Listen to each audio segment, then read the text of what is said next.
हम लोग जो वीडियो नंबर 13 है उसमें हम लोग डिस्कस करने वाले हैं डिसिप्लिन। ठीक है, ये भी एक प्रिंसिपल ऑफ मैनेजमेंट का प्रिंसिपल है।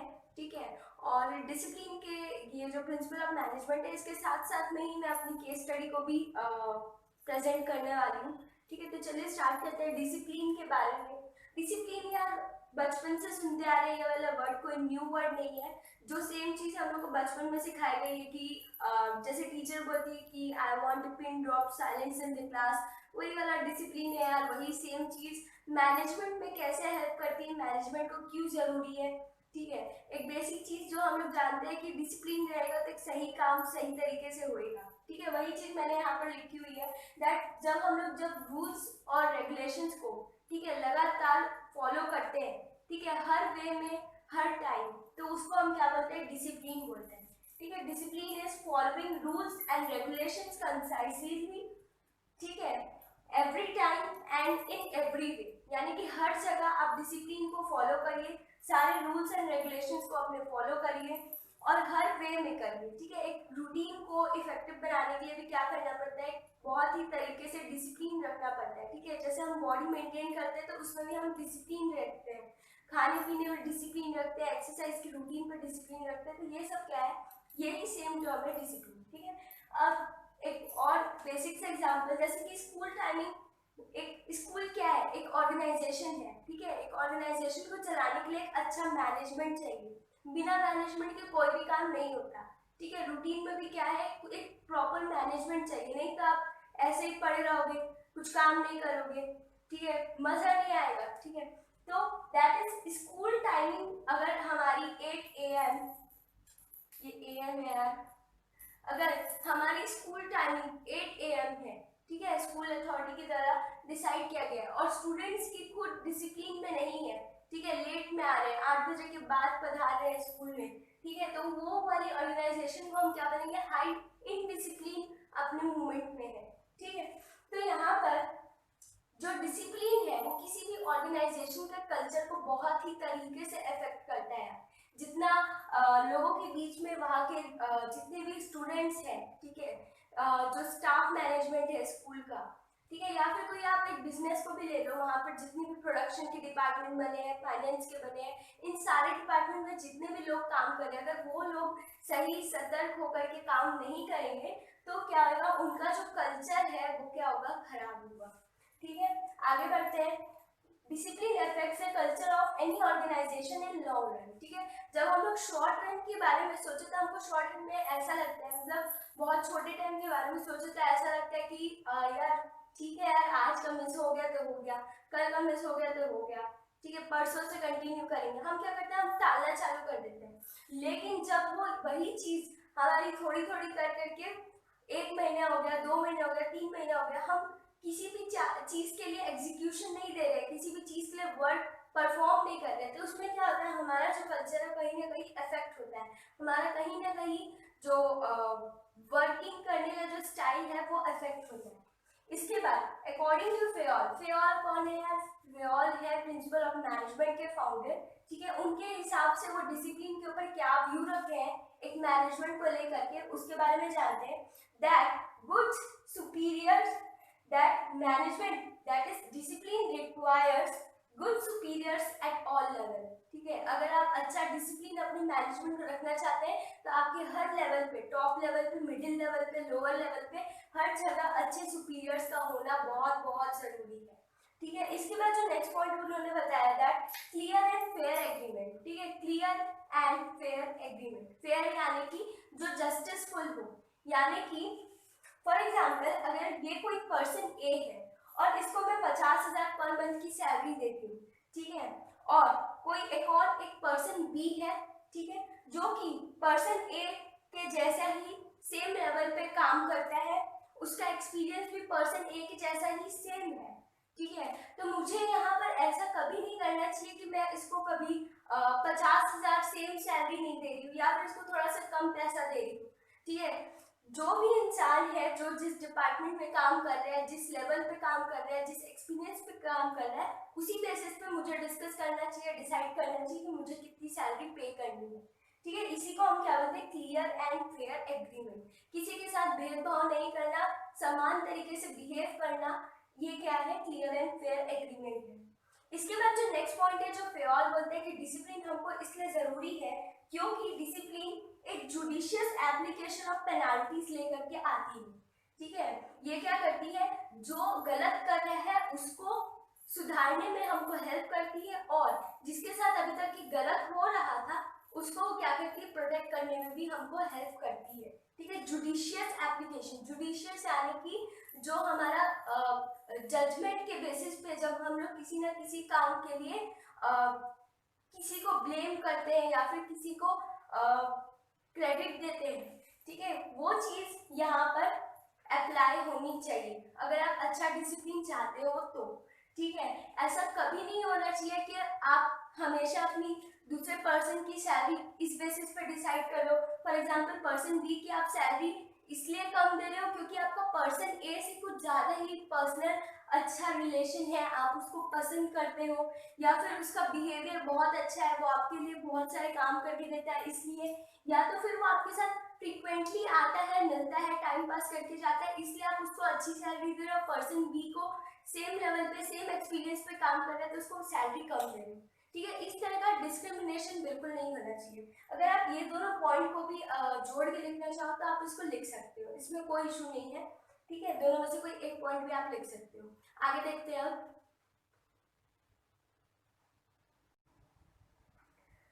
डिसिप्लिन का जो एक और लास्ट पॉइंट सीख लेते हैं, that discipline is the bridge between goals and accomplishment. ठीक है, गोल्स यानी कि वो जो आप टारगेट अपने लिए सेट करते हो कि आज मुझे ये वाला काम कंप्लीट करना है। अकम्प्लिशमेंट्स यानी कि जब आपका काम कंप्लीट हो जाता है, ठीक है, जब आप फाइनल आउटपुट पे पहुंच जाते हो, फाइनली कंप्लीट हो जाता है तो उसको अपन क्या बोलते हैं, अकम्प्लिशमेंट्स।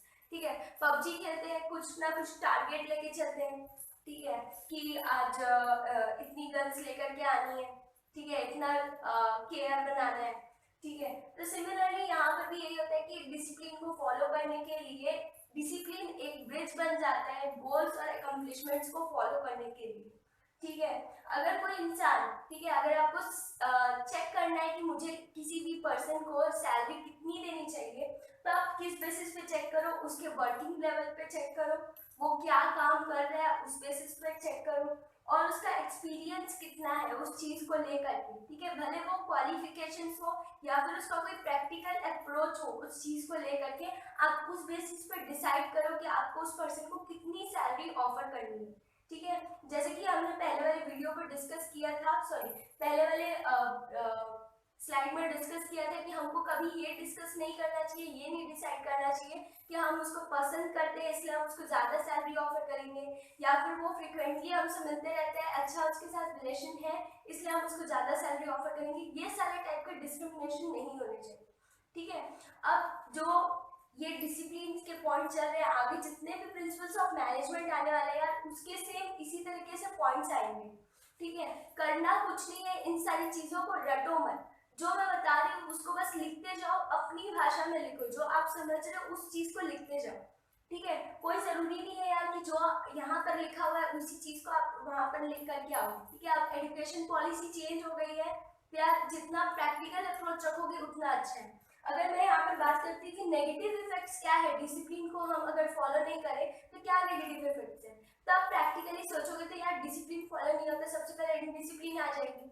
ठीक, दूसरी चीज क्या, हम क्यों करते हैं, एक मैनेजमेंट में डिसिप्लिन क्यों लाना जरूरी है, ताकि उसके जो गोल्स है, ऑर्गेनाइजेशन के जितने भी गोल्स है वो सारी चीजें अचीव हो जाए। ठीक है, अगर डिसिप्लिन नहीं रहेगा तो ये सारी चीजें अचीव नहीं हो पाएगी। तीसरी चीज क्या है, हाई लेबर टर्नओवर। ठीक है, हो सकता है कभी कभी ऑर्गेनाइजेशन में ठीक तरीके से डिसिप्लिन ना होने की वजह से एक ऑर्गेनाइजेशन को और भी ज्यादा लोगों को हायर करने पड़े। ठीक है, मान लो कि अगर हमको 10 लेबर्स की जरूरत है लेकिन काम डिसिप्लिन तरीके से नहीं हुआ था, सब एक दूसरे को ब्लेम कर रहे थे, कोऑर्डिनेट करके नहीं चल रहे थे, तो उस चक्कर में हमको क्या करना पड़ा, 5 लोगों को और हायर करना पड़ रहा है इस काम को कंप्लीट करने में। ठीक है, फॉर एग्जांपल हम शर्ट्स मैन्युफैक्चर करते हैं और शर्ट्स ठीक से मैन्युफैक्चर नहीं हो पाई, 100 पीसेस हमको मैन्युफैक्चर करनी थी, 100 पीसेस नहीं हो पाई, 75 हुई है, 25 बची हुई है, और इसके लिए हमको क्या करना पड़ा, और लेबर्स हायर करने पड़े। तो इसका कारण क्या है, क्योंकि उन लेबर्स के बीच में क्या थी, डिसिप्लिन नहीं थी चीजों को लेकर के। ठीक है, तो ये सारे पॉइंट्स थे यार जो कि डिसिप्लिन के थे। और मैं फिर से ये चीज बोलूंगी, जो जो आप डिसिप्लिन के बारे में सोच सकते हो प्रैक्टिकली, उन सारे पॉइंट्स को आपको लिखना है। ठीक है, आप प्रैक्टिकली सोच सकते हो, यानी कि आपको एक ऑर्गेनाइजेशन को ध्यान में रख करके सारी चीजों को नोट करना है।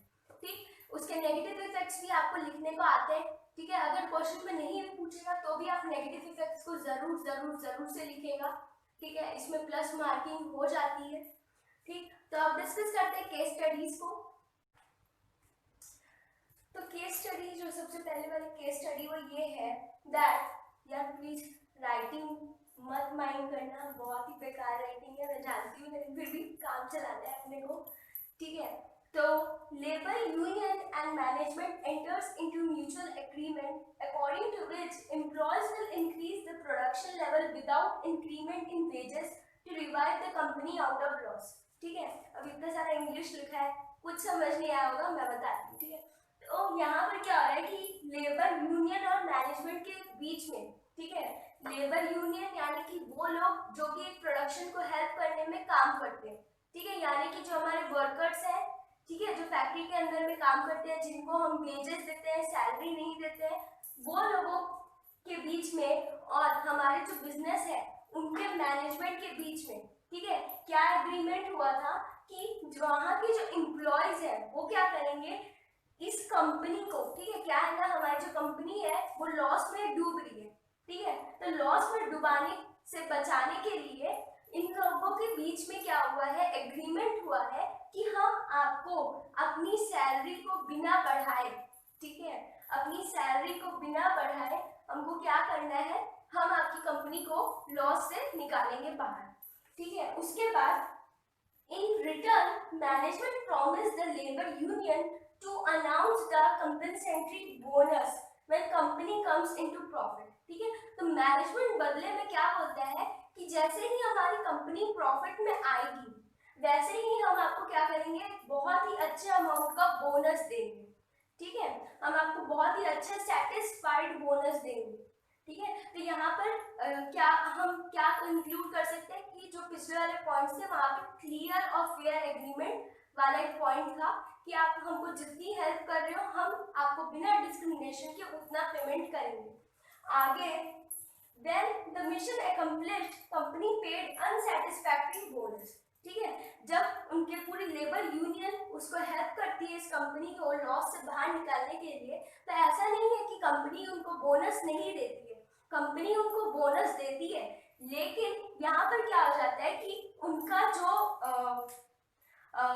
जो बोनस है वो सेटिस्फाइड बोनस नहीं है।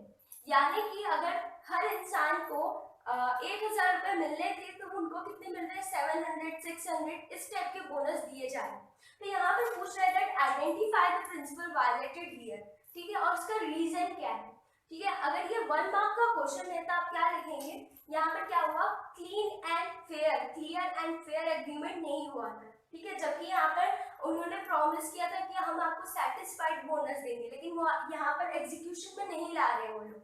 तो यहाँ पर आप लिख सकते हो that due to lack of discipline and the compliance of clear and fair agreement। compliance यानी कि किसी भी चीज को लेकर के आना। ठीक है, हमको क्लियर और फेयर एग्रीमेंट लाना चाहिए। ठीक है, और जो कि यहाँ पर आया नहीं है। ठीक है, तो यहाँ पर क्या हुआ, डिसिप्लिन नहीं है, और इसका रीजन क्या है, क्लीन और fair, clear and fair agreement नहीं हुआ था, इसलिए यहाँ पर ये जो प्रिंसिपल वायलेट हुआ है वो डिसिप्लिन का है। ठीक, अब उसके बाद 2 और केस स्टडीज है यार, उसको मैं डिस्कस कर लेती हूँ। ठीक है, बहुत इंटरेस्टिंग है ये डिसिप्लिन वाला जो केस स्टडी है। ठीक है, ये जो एग्जांपल्स रहेंगे आगे के 2 वाले वो थोड़े से डिफरेंट है, चलिए देखते हैं इसको। तो सेकंड वाली केस स्टडी में होता है that mister Ram never appreciates the work of his subordinates. Subordinates यानी कि वो लोग जो कि इसके अंदर में काम करते हैं, उसके नीचे में काम करते हैं। ठीक है, and behaves in a strange manner, यानी कि बहुत ही अजीब तरीके से वो बिहेव करते हैं, कभी भी दूसरे के काम को, उनके नीचे जो काम कर रहे हैं उनको कभी भी अप्रिशिएट नहीं करते हैं, आगे बढ़ने का बढ़ावा नहीं देते हैं। ठीक है, subordinates consider mister Ram as egoistic manager due to his behaviour. ठीक है, जो उनके सबऑर्डिनेट्स हैं यानी कि जो उसके नीचे में काम कर रहे हैं वो लोग को ऐसा लगता है कि जो मिस्टर राम है वो क्या है, थोड़े ईगोइस्टिक है, उनके में बहुत ज्यादा घमंड है, ठीक है, और उनका बिहेवियर से भी ये चीज दिखती है। अब यहाँ पर हमको जानना है कि identify the principle violated here, ठीक है, और यहाँ पर कभी कभी ये भी पूछ देते हैं कि उसका रीजन क्या है, कॉज क्या है, ठीक है। तो यहाँ पर जो प्रिंसिपल वायलेट हुआ है जाहिर सी बात है हम डिसिप्लिन के बारे में डिस्कस कर रहे हैं और डिसिप्लिन ही अफेक्ट हुआ है यहाँ पर। रीजन क्या है, हमने पहले वाले जो पॉइंट्स पढ़े थे उसमें हमने एक चीज पढ़ी थी कि discipline according to Fayol discipline requires superiors good superiors at all levels. अगर आपके सुपीरियर्स सही नहीं है तो हो सकता है कि कहीं ना कहीं वो मैनेजमेंट में जितने भी नीचे के लोग हैं जो काम कर रहे हैं वो कहीं ना कहीं क्या हो जाएंगे, डल हो जाएंगे, उनके अंदर में मोटिवेशन नहीं रहेगा काम को करने के लिए, ठीक है। यहाँ पर मिस्टर राम भी सेम चीज कर रहे हैं, वर्कर्स को मोटिवेट नहीं कर रहे हैं आगे बढ़ने के लिए, जिससे क्या हो रहा है वर्कर्स के बीच में यूनिटी नहीं आ रही है काम को करने के लिए, ठीक। तो डिसिप्लिन यहाँ पर क्या हो रहा है, अफेक्ट हो रहा है। किसी भी मोस्टली ये होता है कि कोई केस स्टडीज नहीं समझ आती है तो उसका रीजंस ये रहता है कि डिसिप्लिन वहां पर अफेक्ट हो रहा है। अगर आप लोग को एक ये की पॉइंट है, कोई केस स्टडी ना समझ आए, ठीक है, और डिसिप्लिन से रेलेवेंट लगे तो आप वहां पर मेंशन कर सकते हो डिसिप्लिन, ठीक है। एक और केस स्टडी है उसको देख लेते हैं। तो तीसरा वाला केस स्टडी ये बोलता है mister Mohan and Sohan both working as a sales manager in the organisation. मान लेते हैं कि कोई एक कंपनी है हमारी शर्ट मैन्युफैक्चर करने की, बेचने की, ठीक है, और सेल्स डिपार्टमेंट में हमने दो आदमी लोग को बैठा रखा है, that is mister Mohan and mister Sohan, ठीक है। आगे देखते हैं during the month of April they both are unable to they both are not able to achieve the sales target. यानी कि मिस्टर मोहन और मिस्टर सोहन, ठीक है, सेल्स डिपार्टमेंट में ये दोनों बंदे बैठे हैं और दोनों ही अप्रैल के मंथ में अपनी जितनी भी सेल्स टारगेट रखे थे कि इस बार 30,000 का सेल्स हम लोग यहाँ मैं संभाल लूंगा तो 20,000 का संभाल लेना, दोनों से ये वाला जो टारगेट था अप्रैल के मंथ में अचीव नहीं हो पाया। इसके बाद according to an agreement a penalty of 10% as deduction of salary is applicable। यानी कि जो भी अपने टारगेट को अकम्प्लिश नहीं कर पाएगा ऑर्गेनाइजेशन की तरफ से ये एक कंपल्सरी रूल और रेगुलेशन बनाया गया है कि अगर आप अपने टारगेट को अचीव नहीं करते तो आपकी 10% की क्या होगी, पेनाल्टी लगेगी, ठीक है। अगर आप सेल्स डिपार्टमेंट में है टारगेट को अचीव नहीं कर पा रहे तो आपका सैलरी जो है वो 10% पेनाल्टी से कट जाएगा। इसके बाद however mister Sohan is penalised by HR department. HR department क्या करते हैं, मिस्टर सोहन की सैलरी में से 10% पेनाल्टी का काट लेते हैं, लेकिन मिस्टर मोहन का बट नॉट मिस्टर मोहन, यानी कि मिस्टर मोहन का जो पेनाल्टी लगना था वो पेनाल्टी उसका नहीं लगा है because he is relative of manager director of the company. यानी कि जो कंपनी का डायरेक्टर है ये उसी का ही रिलेटिव है, कौन, मिस्टर मोहन, ठीक है। मिस्टर मोहन क्या है, कंपनी के जो डायरेक्टर है उन्हीं के रिलेटिव है, इसलिए एचआर डिपार्टमेंट क्या कर रही है, उसका पेनाल्टी को नहीं काट रही है। जबकि मिस्टर मोहन कोई बाहर का आदमी है, सेम लेवल पे काम कर रहा है, सेम एक्सपीरियंस के साथ काम कर रहा है, उसकी सैलरी में से 10% पेनाल्टी काट ले रहा है। Identify the principle violated here. यहाँ पर हमको आइडेंटिफाई करना है कि हमारी कौन सी प्रिंसिपल वायलेट हुई है, ठीक है। तीसरा वाला पॉइंट जो हमने डिसिप्लिन का पढ़ा था कि कभी भी, ठीक है, पेनाल्टीज अगर लग गई तो हमको कभी भी ऐसे नहीं करना है कि हम उसमें भी डिस्क्रिमिनेशन कर रहे हैं। यहाँ पर क्या है, वो रिलेटिव है डायरेक्टर के कंपनी के डायरेक्टर का, इसलिए हम क्या कर रहे हैं, उसका पेनाल्टी को नहीं काट रहे, तो ये क्या है, डिस्क्रिमिनेशन है। तो आंसर में आप लोग ये लिख सकते हैं दैट डिसिप्लिन, ठीक है, lack of discipline due to non judicious application of penalties, ठीक है। सही तरीके में, सही वर्किंग स्टाइल में और सही एक्सपीरियंस के साथ अगर कोई बंदा काम कर रहा है और वो आपके रिलेटिव नहीं है या फिर आपको कोई क्लोज फ्रेंड नहीं है तो आपको तब भी एक ऑर्गेनाइजेशन को ध्यान में रखते हुए डिस्क्रिमिनेशन नहीं करना, ठीक है। तो ये हो गया डिसिप्लिन के केस स्टडी के बारे में, ठीक है। दैट्स ऑल फॉर टुडे यार, ठीक है। अगर आप ऐसे ही अपने आप को वीडियो से घेरे रखना चाहते हैं तो बेल आइकन को दबाना मत भूलिएगा। कमेंट सेक्शन में मुझे बताइए कि वीडियो समझ आ रही नहीं आ रही है, मेरे को पता है राइटिंग तो नहीं समझ आ रही होगी बट फिर भी, ठीक है, आई होप सो कि मैं जो बोल रही हूँ जो भी समझा रही हूँ वो आप लोग को समझ आ रहा होगा, ठीक है, लाइक करो, शेयर करो, सब्सक्राइब करो, जो भी तुमको ठीक लग रहा है वो करो। मिलते हैं अब हम अपनी नेक्स्ट वीडियो में। ठीक है, that's all for today, bye.